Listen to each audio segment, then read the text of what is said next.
Bien-aimés dans le Seigneur, je vous salue encore une fois dans le nom précieux de notre Seigneur Jésus-Christ. Nous avons déjà commencé une leçon, un nouvel enseignement avec le commandement et les commandements. Bienvenue dans notre émission Vie en Christ.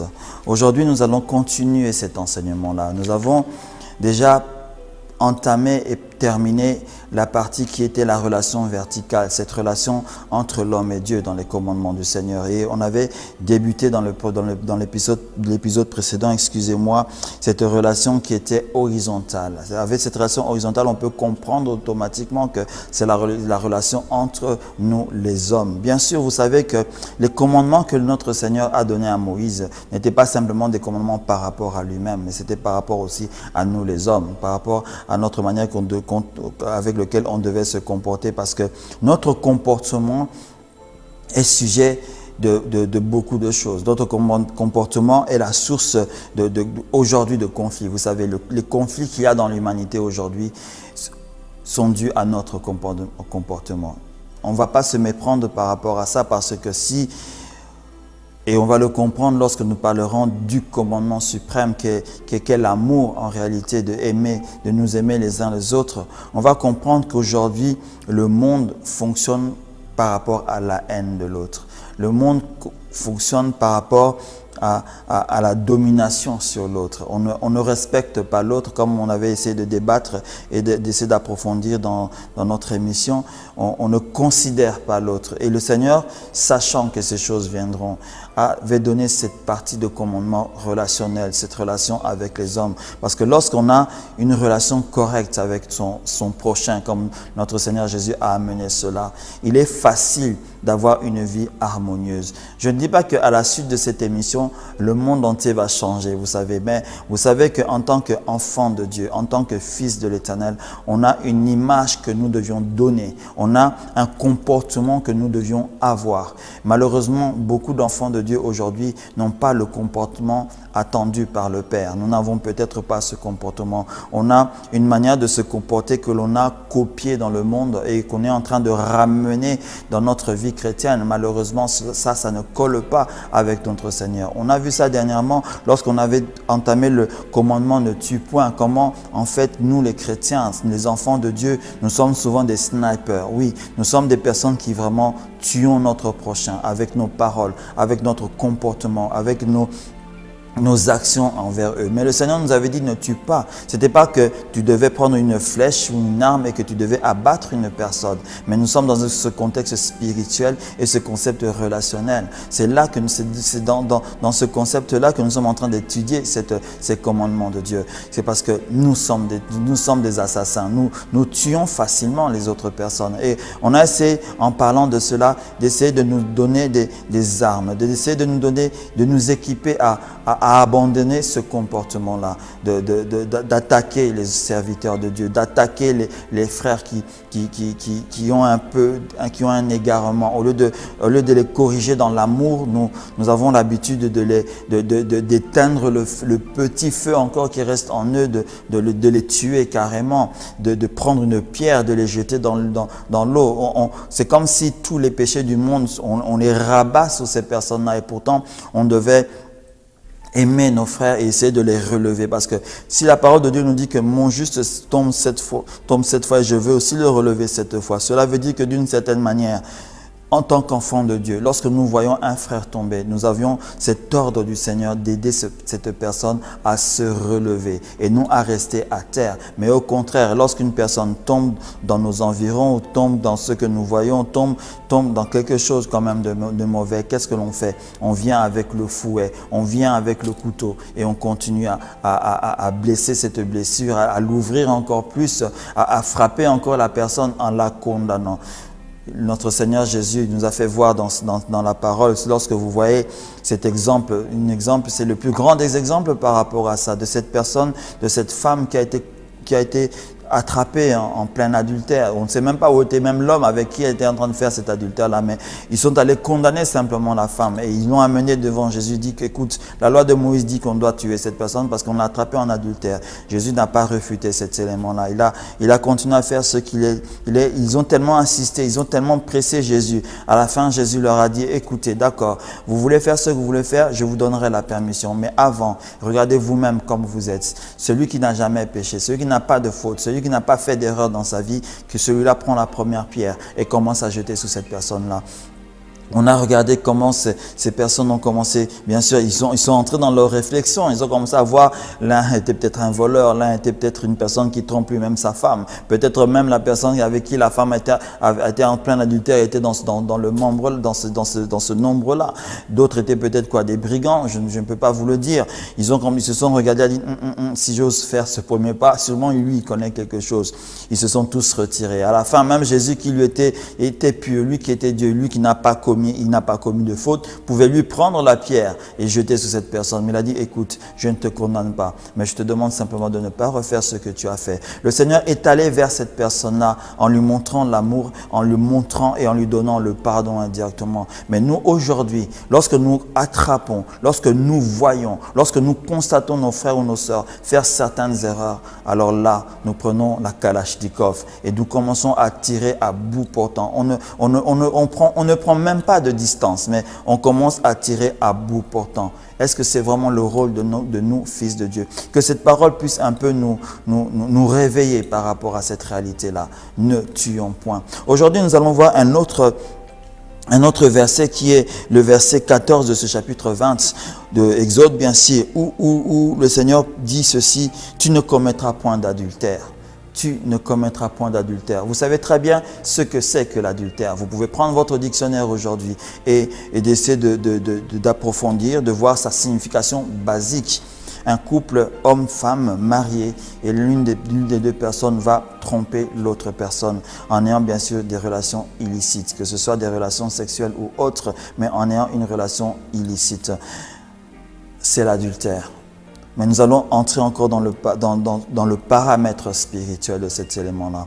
Parce que nous devons comprendre que c'est par rapport aux relations que le Seigneur a parlé de cet adultère-là. Et le Seigneur Jésus, encore dans sa grandeur et dans son intelligence, est venu introduire un autre concept de l'adultère, la pensée. Il a dit, écoutez, d'accord, tu ne commettras point d'adultère, mais moi je vous dis une chose, celui qui convoitera une femme sans même l'avoir touchée a déjà commis l'adultère lui-même. Le Seigneur a dit cela. Il a ramené l'élément d'une manière spirituelle. Il a ramené l'élément d'une manière de nos pensées. Ces pensées-là. Vous savez, il y a un enseignement, il y a des paroles, il y a même des phrases philosophiques qui disent que la bataille commence toujours dans nos pensées et la victoire commence toujours dans notre pensée. Et vous savez que le Seigneur le sait, raison pour laquelle on dit nos pensées, nous devons les renouveler pour en avoir une nouvelle stature, une nouvelle stratégie. Et le diable, malheureusement aussi, connaît cette réalité-là, raison pour laquelle il attaque. Il commence toujours la bataille avec nous dans nos pensées. Souvenez-vous de notre enseignement, lorsque nous avons étudié les armures du Seigneur. Il nous a donné un casque, le Seigneur. Mais à quoi servait ce casque-là? Vous savez que le casque, on le met sous la tête. Où est le siège de nos pensées? Nos pensées sont entre parenthèses, je peux le dire, dans notre tête aussi. Le casque nous permettait de nous prémunir, de nous protéger de ces éléments externes, des pensées externes. Ça veut dire que l'ennemi peut venir avec ses pensées, commencer à nous étouffer, à nous bombarder de mauvaises pensées et autres, et afin que nous puissions commettre les irréparables. Raison pour laquelle le Seigneur dit, portons notre casque. Tu dois porter mon casque, mon frère. Souviens-toi de cet enseignement-là. Si tu ne l'as pas suivi, je te conseillerais de le suivre. Sinon, tu peux essayer de faire une méditation par toi-même des armures du Seigneur et tu arriveras à cette conclusion-là. Alors le Seigneur Jésus dit que non, si tu convoites une personne dans ton cœur, tu la convoites dans ton cœur, tu as commis cet adultère déjà. Vous savez que lorsque nous ramenons cette histoire aujourd'hui, on peut se demander mais comment cela se fait? Il n'y a même pas à réfléchir deux fois, vous savez. Que ce soit les hommes, que ce soit les femmes, que ce soit dans le monde chrétien et même dans le monde païen. Si on doit compter des adultères, je crois que peut-être tout le monde tombera dans le piège. Parce que vous savez que cet adultère-là que le Seigneur Jésus a a posé, a mis sur la table. Nous sommes presque tous coupables de cet élément-là. Je vais donner un exemple qui semble très, très basique et très simple afin que vous puissiez avoir au moins une image par rapport à ça. Tu es un homme ou tu es une femme. Tu travailles dans une entreprise et tu es bien sûr marié et tu arrives dans ton entreprise, mais dans cette entreprise-là, tu as une certaine relation avec une personne. Cette relation ne peut pas être une relation peut-être physique, mais une relation d'une certaine manière sentimentale. Tu es en train de partager certains éléments avec cette personne-là que tu devais partager avec ton épouse. Vous savez que devant le Seigneur notre Dieu, avoir ce type de relation-là est une relation aussi adultère. Et malheureusement, beaucoup de personnes sont dans cette situation-là, que ce soit des hommes, que ce soit des femmes, que ce soit dans le monde, que ce soit même des chrétiens. Vous savez, on ne va pas aller à attaquer les personnes par rapport à leurs problèmes, peut-être conjugaux ou autres. Nous ne sommes pas en train d'étudier cet élément-là, mais nous essayons d'essayer de voir, mais pourquoi avoir ce type de comportement-là? Est-ce que vous vous rappelez de cette phrase que Job a dit, « J'ai fait un pacte avec mes yeux ». Regardons cela entre nous hommes ou bien entre vous les femmes. J'ai fait un pacte avec mes yeux. Pour quelle raison? Vous savez que la parole de Dieu nous dit aussi que les yeux de l'homme ne cessent de regarder. Ils ne cessent de se rassasier, vous savez. Et quand on ne cesse de se rassasier, qu'est-ce qu'on fait? On cherche toujours à manger. Ce qui veut dire que les yeux ont toujours cette capacité, cette volonté. On dirait comme si les yeux ont une certaine volonté. Mais je ne vous mentirai pas que ce désir-là vient du cœur. Cherche toujours à voir ce qu'il ne faut pas voir. Vous savez que cela aussi, c'est de l'adultère. Là, parce que la parole de Dieu nous le dit. Parce que si tu convoites une autre personne, tu convoites une autre femme qui n'est pas ta femme, tu es déjà dans l'adultère. Combien de personnes vivent dans cette situation-là?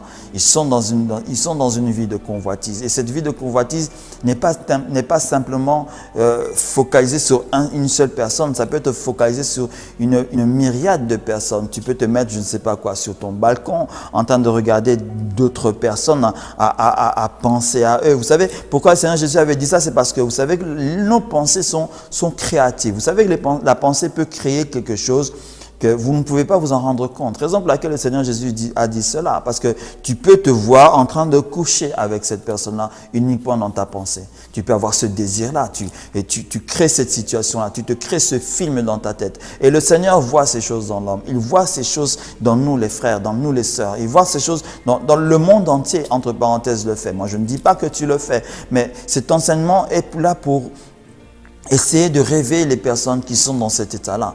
Parce qu'on croit souvent que nous ne commettons pas l'adultère, mais en réalité, nous la commettons en ayant ce comportement-là. Et le Seigneur aujourd'hui nous dit que nous ne devons pas être comme cela. Parce que être comme cela, c'est avoir la semence du malin en nous. Parce que c'est le malin qui aime convoiter. Vous savez, tu ne commettras pas l'adultère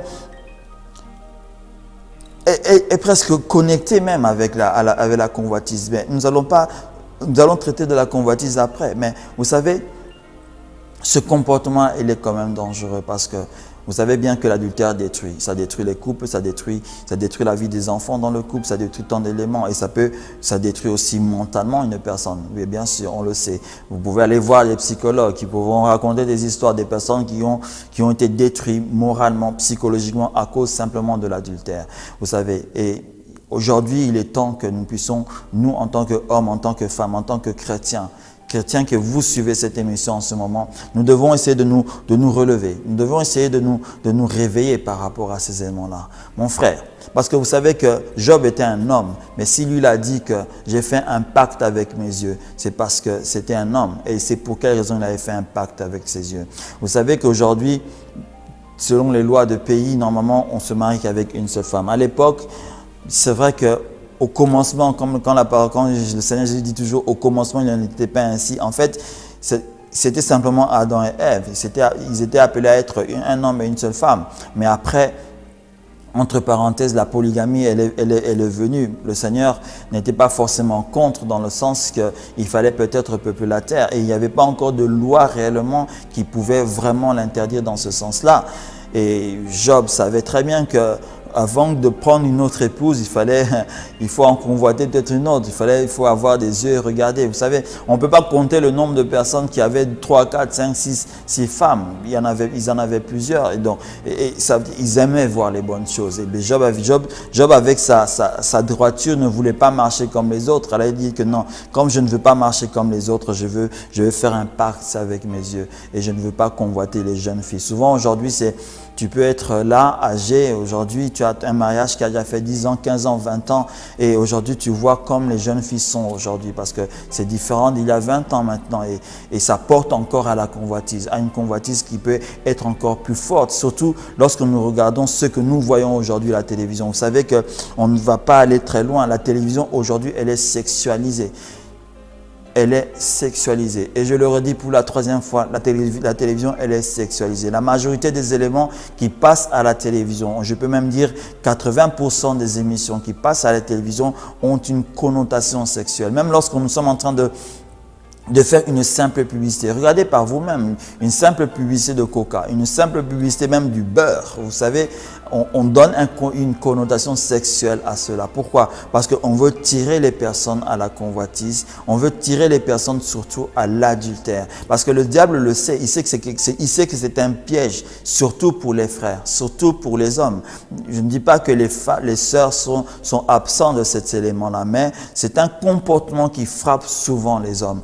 Et il le sait. Il sait qu'il est capable de détruire toute une famille dans ce sens-là. Raison pour laquelle il a rendu la société dans ce sens. Même si ça a un autre but aussi, parce que ce comportement de la société a perverti la jeunesse aujourd'hui. La jeunesse d'aujourd'hui ne vit même pas dans l'adultère, elle vit dans l'immoralité. Parce que le diable a fait ce qu'il a fait avec les médias et il a sexualisé la société. Et vous savez qu'une fois que vous êtes dans l'immoralité, en tant que jeune déjà, vous êtes prêt à vivre une vie d'adultère. Vous allez même vous marier, mais vous êtes toujours dans ce qu'on appelle le lust en anglais, donc la convoitise des yeux par exemple. Vous êtes toujours là-dedans. Donc malgré que tu as épousé ton épouse, tu peux être frère et sœur, mais tu continues à côté à convoiter. Tu sais que non, pour toi l'adultère, c'est ne pas coucher physiquement, mais tu restes là mais tu convoites ta collègue.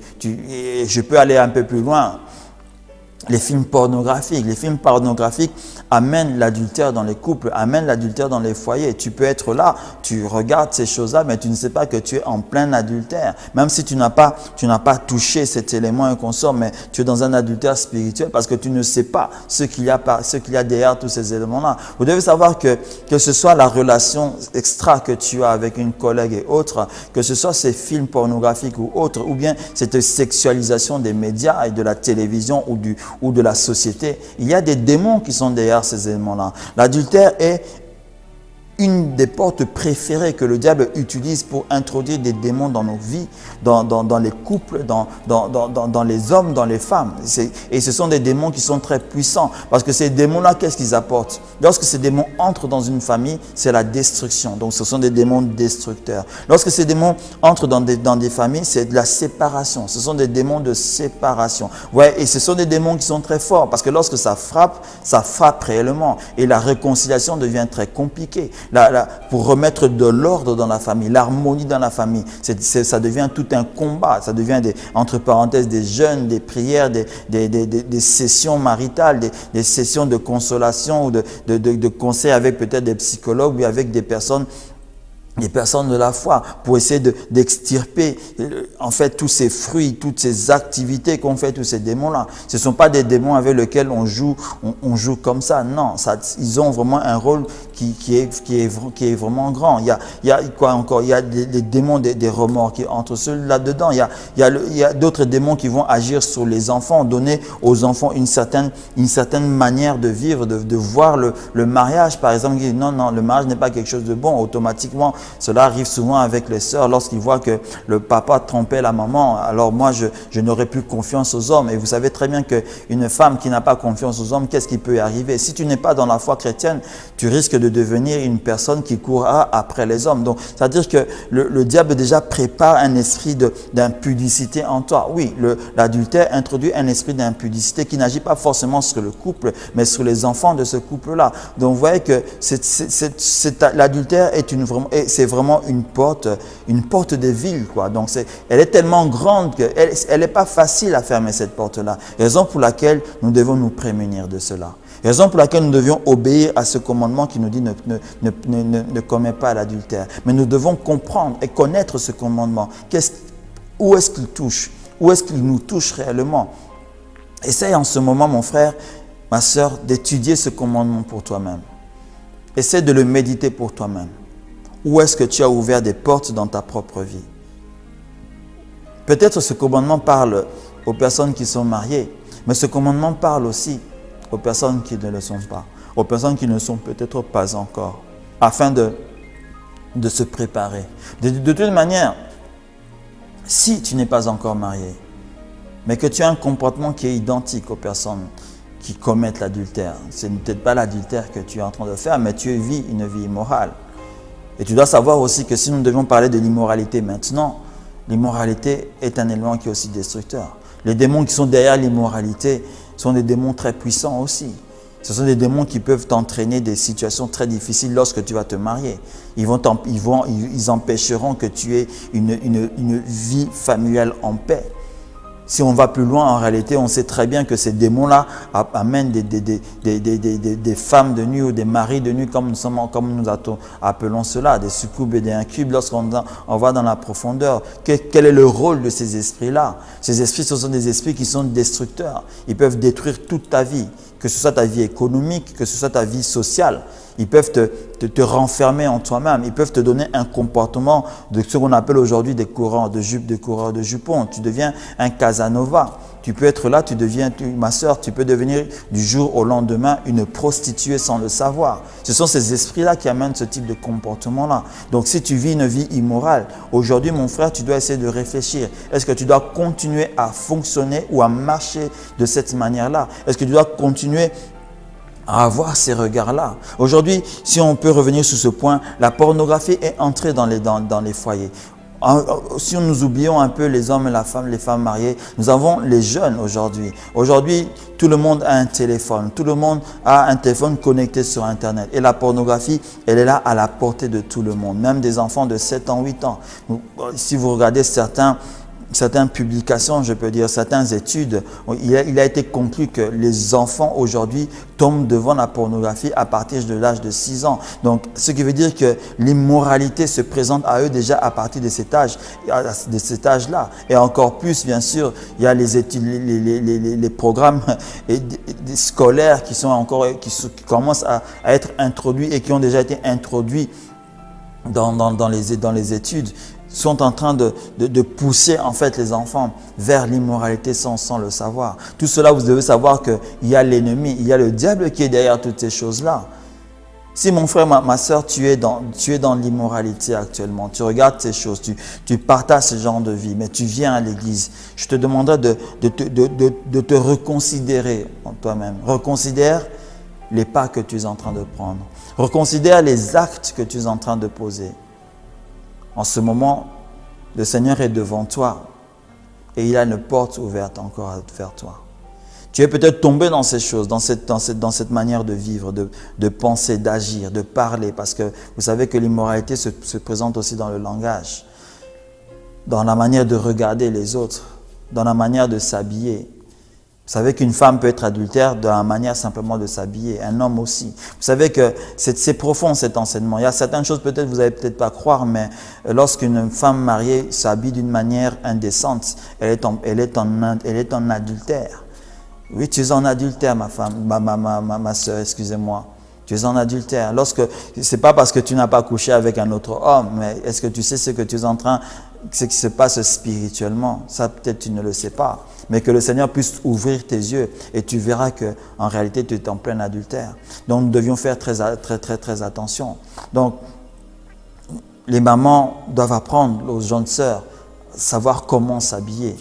Nous, les pères, nous devions apprendre aux jeunes garçons comment se comporter envers les autres comment regarder les autres, comment parler aux autres. Tous ces éléments-là sont très importants. Raison pour laquelle le Seigneur a placé cet élément-là dans la relation horizontale. En tant que parents, nous avons un travail par rapport sur les enfants par rapport à ça. Et nous-mêmes, en tant que parents, on a un travail ensemble entre l'homme et la femme, on a un travail commun afin que ces situations n'arrivent pas.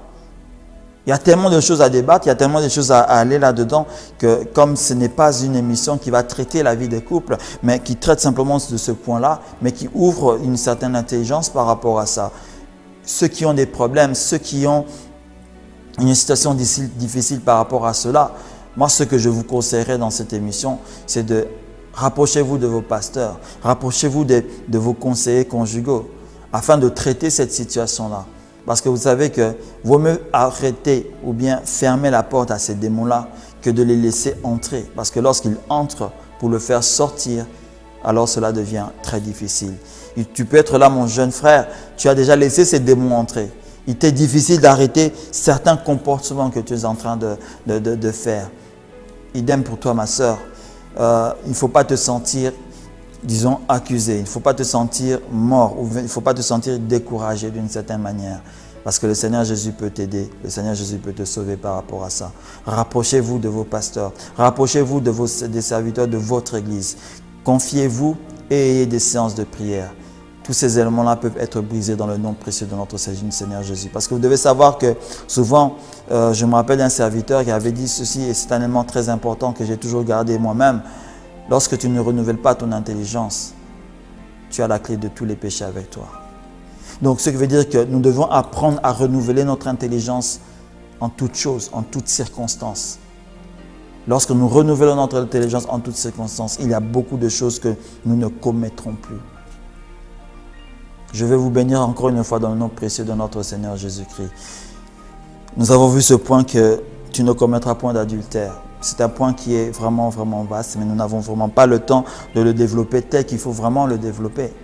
Mais que ces points que nous avons essayé de faire ressortir un peu puissent nous aider à nous corriger, puissent nous aider à prendre un nouvel élan, un élan de foi bien sûr.